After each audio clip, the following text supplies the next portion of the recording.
Hello, Frugal Force. Once again, this is Captain for reporting for duty, and today I want to talk about an article, actually several articles I've seen. This one happens to be from CBR, I believe, which I'm not a fan of. And it's written by Jamie, whatever the last name is, I butcher him, and it was published this morning. And it said Jane Foster is revealed as the new Valkyrie in this July's new ongoing series, which means you missed something major. You need to go read War of the Realms. Nah, not really. You don't have to do that.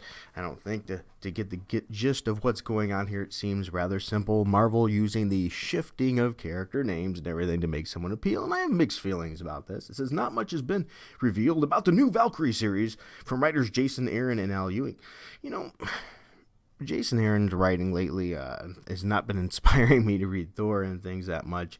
And Al Ewing, as much as I like the Hulk, I don't like his social media behavior, but I always try to give them a chance.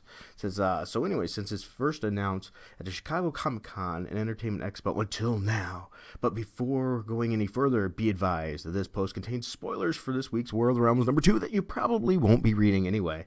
So if you have not read this issue yet, be forewarned. So there you go, there's your spoiler alert. Okay, and what we have here is Jane Foster as the new Valkyrie. Now, if you've been reading War of the Realms, you know it's been, oh my god, these ads here, by the way. And there's the picture of her. I don't think it's a very appealing character. As you see here, there it is, Valkyrie. I don't know. It just doesn't jump out to me as appealing, and that's not because I hate her or anything like that.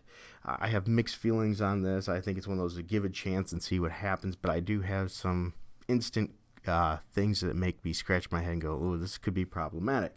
So it says, anyway, Jane Foster, after witnessing the massacre of the Valkyries in the War of Realms #2, former Thor, Jane Foster will take on a brand new superhero identity as Valkyrie. In addition to Asar's cover, interior art for Valkyrie will be provided by Kafu. Marvel.com talked to series co-writer Al Ewing about the newest coming of Jane Foster, what really happened to the most recent Valkyrie, and what's in store for the ongoing series in this July. And if you see here, so War of the Realms is used as a spawn off for that, but I don't think you're going to need to read that to have that understanding. He says, well, at the end of War of the Realms 2, this is from Al Ewing, wait, please don't read this article if you haven't read this comic, or at least prepare to be spoiled. I don't think it's that big of a spoil. Still here, on your own head be it. So in other words, this has spoilers. At the end of War of the Realms #2, the Valkyries are dead, and Valhalla is gone, because without at least one warrior taking on the role, the name of Valkyrie, there can be no Valhalla. Also, without any event, there must always be a death in a Marvel event nowadays, because, reasons.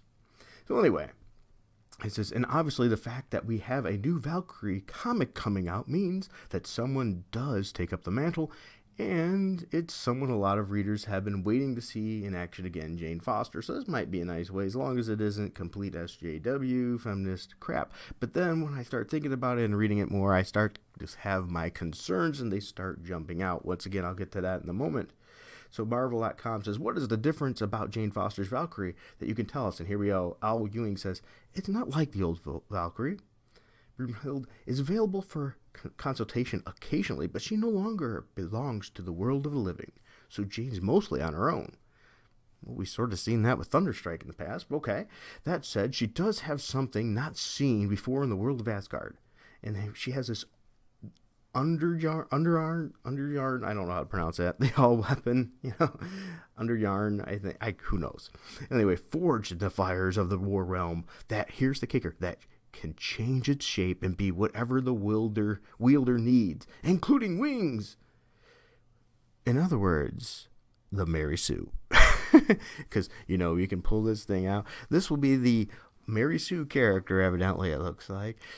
Oh, wow. It just, once again, this is like Batman having a utility belt that he could pull out shark repellent and anything that he wants at any time. Oh dear, we have one of those. So be prepared to have a Valkyrie that can create any weapon that she wants pretty much at any time to Mary Sue the crap out of this character.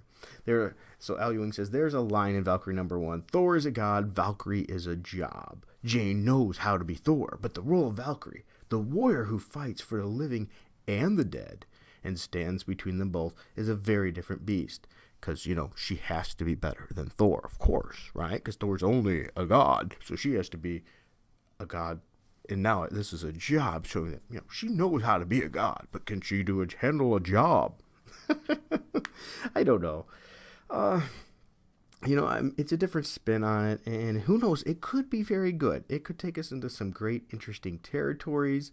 I think it's possible, if you like Al Ewing on the Hulk, I think there's potential here, but there's also a lot of potential for feminism and everything crammed in your face in a trash story that, has the Mary Sue character that can pull up any weapon at any time. Well, it seems like a character that Dan Slott would be good at writing. Well, I'm not saying good at writing, but, where he could pull out anything at the very end to save the story. If only there was a term for that. Which there is, of course. Well, anyway, that's what's going down now. We got the Jane Foster, because they just have to keep using Jane Foster. And who knows? I would like to know your comments and your thoughts. What do you think? Do you think Jane Foster will make a good Valkyrie? Do you think this will be a good story, or do you just think this is a shuffling of characters to try to get attention and make another book that nobody's going to give a crap about, loaded with Mary Sue feminism and in-your-face political agenda? All right, well, I would love to hear your thoughts in the comments. Thank you for watching this video. Please be sure to hit like, subscribe, support this video, comment on it, let me know your thoughts greatly. If you want to help support this channel even more, there's 2 ways to do it. In the info bar down below, we have a Patreon where you can help by donating as little as $1 a month, which you'll get special Frugal Force videos only, as well as sometimes special letters, put in polls for what videos I should do, as well as get Frugal Force prizes on occasion. And also, if you don't want to do that, there's a link down below. 2 other ways you can. One is just a donation right through our Streamlabs OBS. It goes right to the PayPal. We greatly appreciate it. And the other one is Frugal Force merch, where you can get shirts, clocks, and all kinds of stuff that help support the Frugal Force. We greatly appreciate that. Matter of fact, we have something special coming up. I just have a package coming in today that was bought with that money to help make these videos better. All right. Well, thank you. And until next time, keep it frugal.